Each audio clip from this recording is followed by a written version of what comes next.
السلام علیکم، آپ دیکھ رہے ہیں YouTube channel real life study.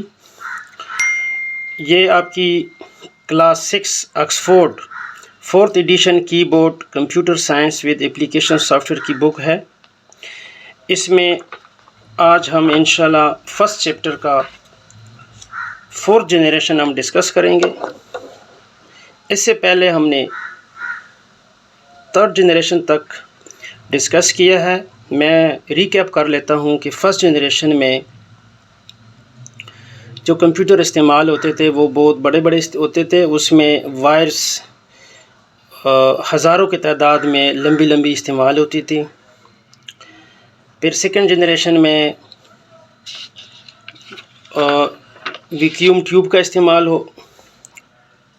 ہوتا تھا۔ فرسٹ جنریشن میں ویکیوم ٹیوب کا استعمال ہوتا تھا اور سیکنڈ جنریشن میں ٹرانزسٹر کا استعمال ہوتا تھا، اور 3rd جنریشن میں آئی سیز کا استعمال شروع ہو چکا تھا۔ آج جو 4th جنریشن کمپیوٹر ہیں اس میں مائکرو پروسیسر کا استعمال شروع ہو چکا تھا۔ آج ہم اس کو 4th جنریشن کمپیوٹر 1971 سے لے کر پریزنٹ یعنی آج تک یہ استعمال میں ہے، اور ان کی جو یونیکنیس ہے یا ان کی جو پراپرٹیز ہے وہ آج ہم ڈسکس کریں گے۔ پہلے جو فرسٹ سیکنڈ 3rd جنریشن تک ہم نے ڈسکس کیا ہے اس میں جیسے کہ میں نے پہلے بتایا کہ ویکیوم ٹیوب کا استعمال ہوتا تھا، ٹرانزسٹر کا استعمال ہوتا تھا اور آئی سیز کا استعمال ہوتا تھا، اور ان کا پلیس کرنے کے لیے بہت بڑے رومز کی بھی ضرورت ہوتی تھی، بہت بڑے کمرے میں یہ پلیس ہو سکتے تھے، اور ان کے جو آپریشن تھا ایٹ اے ٹائم وہ بھی جنریشن 1 میں بہت ایٹ اے ٹائم ایک پرابلم کو سولو کرتے تھے، پھر سیکنڈ جنریشن میں 2-3 کو استعمال وہ سولو کر سکتے تھے، لیکن 3rd میں آپ ملٹیپل کو استعمال یا اس کو سولو کر سکتے تھے۔ 4th جنریشن میں مائکرو پروسیسر کا کنسیپٹ آیا، اور یہ جو آئی سیز ہے ان کا سائز بہت چھوٹا ہو گیا۔ اس کی جو پہلی خصوصیت ہے جیسے کہ یہ لکھا ہوا ہے، they use microprocessor a type of very large scale integrated circuit with contain all the component of CPU on a single chip، یعنی ایک ہی چپ میں بہت سارے فنکشن کو اکٹھا کر کے ایک مائکرو پروسیسر بنایا گیا، جو کہ 3rd جنریشن سے 4th جنریشن میں ایک بہت بڑی کامیابی تھی پروسیسر کی۔ The use of microprocessor resulted in decreased size and increased efficiency۔ اس سے فائدہ کیا ہوا کہ کمپیوٹر مزید چھوٹا ہو گیا، یعنی جس طرح آج کل موبائل ہیں ہم جیب میں رکھ سکتے ہیں، کیری کر سکتے ہیں، اور موبائلز کو ہم پام کمپیوٹر بھی کہتے ہیں، یعنی ہتھیلی پہ رکھ کے چھوٹے چھوٹے ہمارے پاس موبائل آ گئے ہیں۔ تو یہ سارے 5th جنریشن کا ڈیولپمنٹ تھی۔ اس میں پاور کنزمپشن بہت کم ہو گیا، یعنی جو اس سے پہلے جو فرسٹ سیکنڈ 3rd جنریشن میں جو مشین ڈیولپڈ ہو گئے تھے یا ڈیزائن ہو گئے تھے ان کو پاور کی بہت زیادہ ضرورت ہوتی تھی، تو 4th جنریشن میں ان کو پاور جو کنزیومنگ تھی وہ بہت کم ہو گئی ہے، اور کیپیسٹی جو ہے وہ بہت زیادہ ہو گئی ہے، یعنی اسٹوریج کیپیسٹی اس میں، اور پرابلم سالو کرنے کی اور at a time multiple problem کو سالو کرنے کی جو ایفیشنسی تھی وہ زیادہ بڑھ گئی ہے۔ اس کا 3rd جو پراپرٹیز ہے وہ they use improved storage devices that are cheaper than the earlier. Storage devices اس میں جس طرح ہارڈ ڈسک ہے، سیس ہے یا USB ہے، یعنی اس قسم کے جو چھوٹے چھوٹے، اور کیپیسٹی ان ڈیوائسز کی زیادہ آ گئی تھی، یعنی اسٹوریج کیپیسٹی میں ایڈوانسمنٹ بہت زیادہ آ گئی ہے۔ 5واں جو اس کا پراپرٹی ہے، they can be link together. اس سے پہلے جو کمپیوٹر تھے وہ نیٹورکنگ ان کی نہیں ہو سکتی۔ 4th جنریشن میں نیٹورکنگ کا کنسیپٹ آ گیا کہ ایک کمپیوٹر کو دوسری کمپیوٹر کے ساتھ جوڑا جا سکتا تھا، اس کے ڈیٹا کو شیئر کیا جا سکتا تھا، جو کہ آج تک شیئر کیا جا رہا ہے وائر کے ذریعے۔ لیکن آج کی جو جدید ٹیکنالوجی ہے جس سے ہم 5th جنریشن بھی کہہ سکتے ہیں، تو اس میں وائی فائی کا استعمال ہوا، سیٹلائٹ کا یوز ہوا، جبکہ 4th جنریشن میں اس کو نیٹورکنگ تک محدود کیا گیا تھا، یعنی اس کی نیٹورکنگ ایک لیب کی شکل 1971 سے پریزنٹ تک ہی اس کا ڈیوریشن ہے۔ لیکن جو 4th اور 5th جنریشن میں جو تھوڑا بہت فرق ہے وہ یہ ہے کہ اس ٹائم نیٹورکنگ ہوتی تھی تار کے ذریعے، اور آج کل وائی فائی اسپیس کے ذریعے 5th جنریشن میں۔ اس ٹائم کے جو اگزامپل ہیں IBM کے، وہ ایپل میکناٹوش ایک PC آیا تھا ڈیسک ٹاپ، یعنی، اور IBM کے فرسٹ